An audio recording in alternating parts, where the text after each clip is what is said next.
Donc, dans cette partie, on va voir les quelques propriétés de symétrie. À savoir, on va rechercher la direction de B en M, c'est-à-dire le champ en un certain point M de l'espace, et A. Qu'est-ce que c'est A? Eh bien, A, c'est le potentiel. Mais quel potentiel? C'est un potentiel quand même très bizarre, le potentiel vecteur. Donc, pour l'instant, il suffit juste d'accepter le potentiel vecteur. Après, si vous voulez, on va voir ça un petit peu en détail. Donc, pour l'instant, acceptez-le. C'est que le potentiel associé pour ce qui concerne B s'appelle le potentiel vecteur. D'ailleurs, B, déjà, c'est pas un vrai vecteur, c'est un pseudo-vecteur. Donc, il est un petit peu bizarre. Et son potentiel est aussi un petit peu bizarre parce qu'il s'agit d'un potentiel vecteur. Alors, qu'est-ce qu'on va faire ici? Eh bien, j'ai dit qu'on va voir quelques propriétés de symétrie. Donc, bon. Pourquoi je fais ça? C'est pour que l'exercice sur le solénoïde infini soit très simple et très clair. Alors, propriété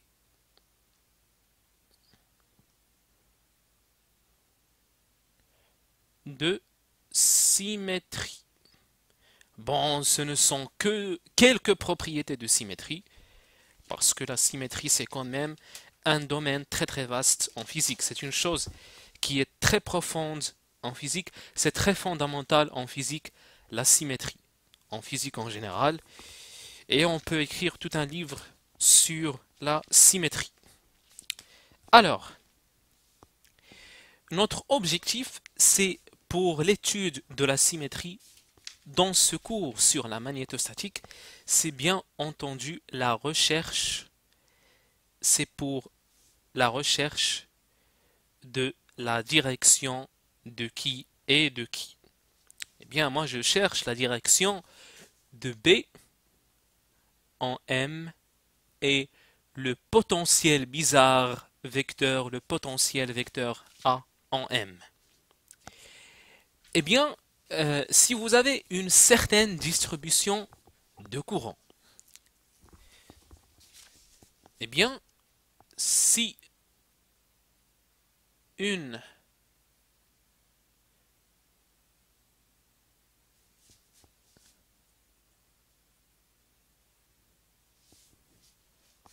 admet, admet quoi? Donc on a un plan de symétrie et un plan d'antisymétrie, bien entendu. Donc une chose qui est très très intéressante et très importante pour ce qui concerne le plan de symétrie et le plan d'antisymétrie, c'est que ces plans-là doivent absolument passer par le point M. Ça c'est très fondamental. Ils doivent passer par le point M et bon, en général, c'est ça ce qui embrouille un petit peu, ce qui nous embrouille quand on étudie cela. Donc si on ne vous dit pas que ça passe par le point M, c'est une catastrophe. Il faut que le plan d'antisymétrie ou de symétrie, il faut qu'il passe par le point M. Ça paraît évident, mais c'est très important. Donc un plan, c'est une distribution de courant admet un plan de symétrie, mais attention, ce plan de symétrie, il doit absolument passer par notre point M. Un plan de symétrie qui passe par M. Eh bien, ce que vous avez plan de symétrie, alors il faut savoir que B en M, il est perpendiculaire à ce plan de symétrie. Et le potentiel vecteur qui est A en M, il appartient à ce plan de symétrie. Donc, on conclut que le potentiel vecteur, pour ce qui concerne la symétrie, a la même propriété de symétrie pour ce qui concerne le champ électrique. Parce que le champ électrique, il appartient au plan de symétrie. Eh bien, d'abord, si on a un plan de symétrie, maintenant, si votre distribution de courant admet un plan d'antisymétrie, alors si elle admet un plan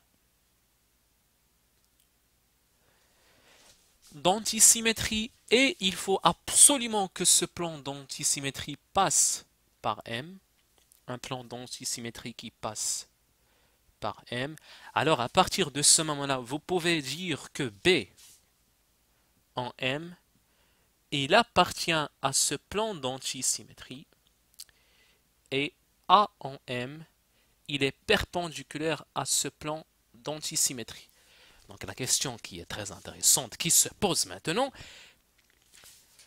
pour la recherche de la direction de votre champ magnétique, quel est le plus intéressant? Est-ce qu'un plan d'antisymétrie ou un plan de symétrie? Clairement, ce qui est le plus intéressant, c'est un plan de symétrie, parce que juste un plan de symétrie va vous fournir l'information cruciale sur la direction de votre champ B. Mais si vous avez par exemple un plan d'antisymétrie, un seul plan, la seule chose que vous savez, c'est que votre champ, il appartient à ce plan d'antisymétrie et la direction, vous n'en savez absolument aucune chose. Donc il faut savoir au moins deux plans d'antisymétrie et si vous savez deux plans d'antisymétrie, eh bien logiquement B il appartient à l'intersection de ces deux plans d'antisymétrie. Par contre, pour ce qui concerne le A en M, le potentiel vecteur, il est plus intéressant de connaître un plan d'antisymétrie parce que A en M, il est perpendiculaire à votre plan d'antisymétrie. Alors on a quelque chose 50%, 50%. Donc savoir plan d'antisymétrie et plan de symétrie, les deux sont intéressants. Pourquoi? Parce que si vous savez un plan d'antisymétrie, vous savez la direction de A. Si vous savez un plan de symétrie, vous savez la direction de B. Donc les deux sont intéressants. Mais si vous voulez juste pour ce qui concerne le champ B, eh bien le plus intéressant c'est un plan de symétrie. Alors, on va donner des exemples. Donc pour fermer la page, pour tourner la page, pour fermer le livre de tout cela, mais pas fermer vraiment le livre de tout cela, mais juste une chose. Donc, on va voir des exemples. Alors, des exemples. Un plan de symétrie. Donc, d'abord une chose, juste une idée pour ce qui concerne le plan de symétrie et d'antisymétrie. Imaginez d'abord que vous avez une miroir, plutôt un miroir. Vous avez un miroir par exemple, un miroir, un bon miroir, ok? Et vous voulez voir une écriture à travers cet miroir. Par exemple, vous voulez voir A, B, C, E par exemple. Eh bien, si vous avez une feuille et dans votre miroir, vous allez voir ça. Eh bien, vous allez voir, donc vous tournez et vous allez voir quelque chose. Donc je vais essayer parce que j'ai de la peine de voir ça. Ok, donc vous allez voir, oui, donc la direction, si c'est comme ça, donc la direction elle est comme ça, donc ça va commencer de, ok, de ce sens-là. Voilà, donc vous allez voir la chose suivante, donc A, B, C, E. Bien, c'est ce que vous allez voir. Bon, bien sûr, ce A, B, C, E, il est dirigé comme ça. Bon, c'est pour cette raison que A, B, C, E. Donc ça, je vous dis ce qu'il y a là. Donc normalement, ça c'est-à-dire que A, B, C, E, il est là. C'est-à-dire que quand j'écris le A, B, C, E, donc quand je vais écrire ici A, B, C, E, A, B, C, E, quand je vais tourner, le A va être là, le B, etc. Donc ce qu'on va voir, c'est ça ce qu'on va voir. Alors, voyez-vous, le E, il est comment? Le E, il est comme ça. À travers le miroir, son image, elle est comme ça.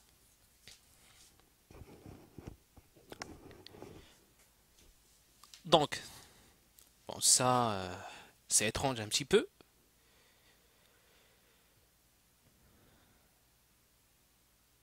C'est étrange, bien sûr.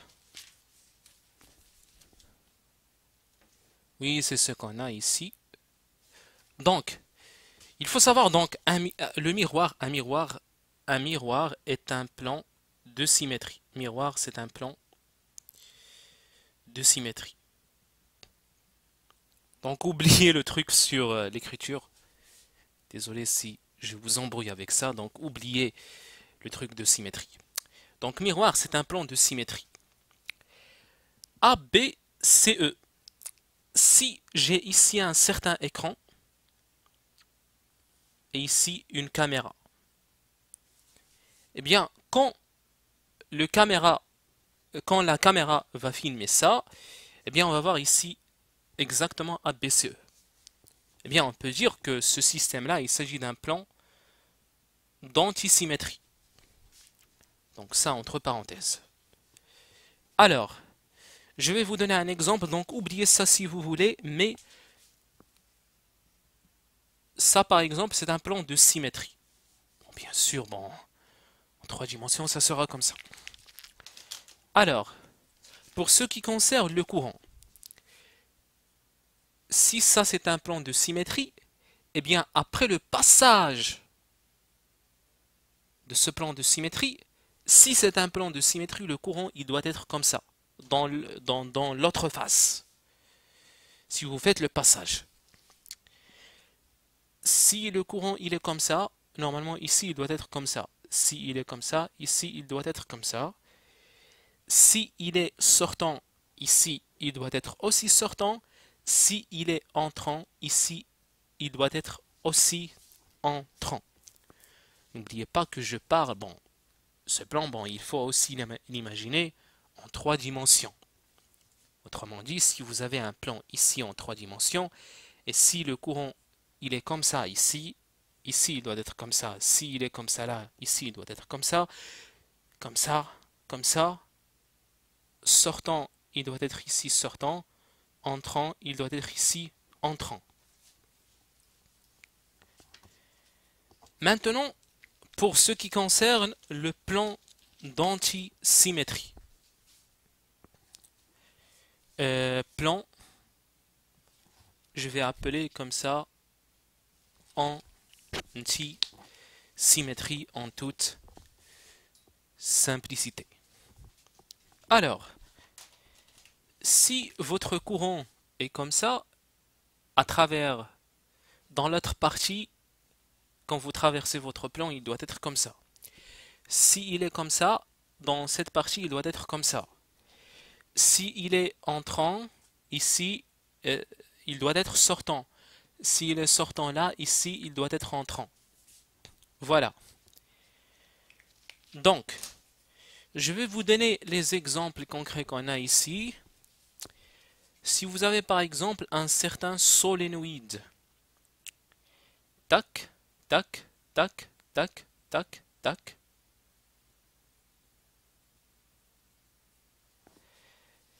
Par exemple, bon, si le point M il est là, donc imaginez que ça c'est un solénoïde infini. Alors ce plan, il s'agit de quel plan? C'est un plan de quoi? Bien, ce plan que je viens de dessiner, c'est comme si je coupais avec ces feuilles-là, ces solénoïdes. Donc ça traverse le tableau comme ça. Alors ce plan, il s'agit de quel plan en effet? Eh bien, ce plan, donc il suffit juste de voir cette partie et cette partie. Ici, c'est entrant, c'est sortant, ici c'est sortant. Ici, c'est entrant et ici, c'est entrant. Donc ça, c'est un plan de symétrie en toute simplicité. Par exemple, si le point M, il est là, voilà, ça c'est un plan qui est comme ça, qui passe par le point M. Il s'agit de... Est-ce qu'il s'agit d'un plan de symétrie ou d'antisymétrie? Donc il suffit juste de voir le courant. Là, il est sortant, là, il est entrant. sortant, entrant, sortant, entrant, sortant, entrant, sortant, entrant, comme vous voyez. Donc ça, c'est un plan d'antisymétrie. Donc j'espère que j'ai encore le temps. Voilà. Donc si vous avez, par exemple, un fil infini, par exemple, parcouru par un certain courant I. Par exemple, ce plan, quand je le dessine comme ça, il faut l'imaginer en 3 dimensions, s'il te plaît, s'il vous plaît. Tac, donc comme ça.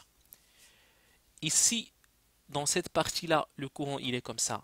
Et dans cette partie-là, il est comme ça. Voyez-vous, tac, tac. Donc ça, c'est un plan d'anti. Le plan, ce plan-là qui appartient au fil, vous faites une imagination. C'est comme si ce plan coupe le fil en deux. Alors il va faire comme ça quand il va couper le fil en deux. Donc le plan qui a coupé le fil en deux, c'est celui-là. Donc ici, il est comme ça, il est comme ça. Donc c'est comme si, bon, si je tourne un petit peu les choses comme ça, donc on va avoir tac, tac. C'est quel cas? C'est ce cas-là. Donc ça, c'est un plan de symétrie. Maintenant, si vous avez une spire circulaire qui est comme ça, voilà. Alors, par exemple, ce plan-là, qui est comme ça, donc le courant, il fait comme ça, et il continue comme ça, donc ça, c'est un plan d'anti, parce que comme ça et comme ça. Donc c'est un plan d'anti, comme vous voyez là. Donc celui-là qui appartient à notre spire, ça c'est un plan de symétrie. Cherchez vous-même pourquoi. Et voilà. Donc ce sont les choses qui sont difficiles à voir. Non, non, non. C'est facile, mais je vous montre juste les exemples. Tout est facile, hein. Donc il n'y a aucune chose qui est difficile. Donc c'est juste une question de temps. Donc ici vous avez par exemple une bobine torique. Une bobine torique par exemple. Un tore. Tac, tac. Donc on va voir ça en détail pour ce qui concerne le tore. On va voir ça en détail. Ok, donc si vous voulez on va voir ça en détail. Donc juste je vais vous montrer les plans de symétrie et d'antisymétrie. Par exemple ce plan qui va vous couper votre tore comme ça. Eh bien, ça c'est un plan de symétrie. Pourquoi? Parce que si M il est là bien sûr. Imaginez que votre tore il est là. Tac, tac, tac, etc. Tac, tac. Et votre point M il est là. Tac. Alors vous allez couper votre tore en cette partie. Dans cette partie vous avez les courants qui sont comme ça. Dans l'autre vous avez les courants qui sont comme ça. C'est quel cas de figure? C'est ce cas. Donc ça c'est un plan de symétrie. Ok. Donc avec le tore même, avec votre tore, désolé de dessiner de cette façon, mais ce plan-là par exemple,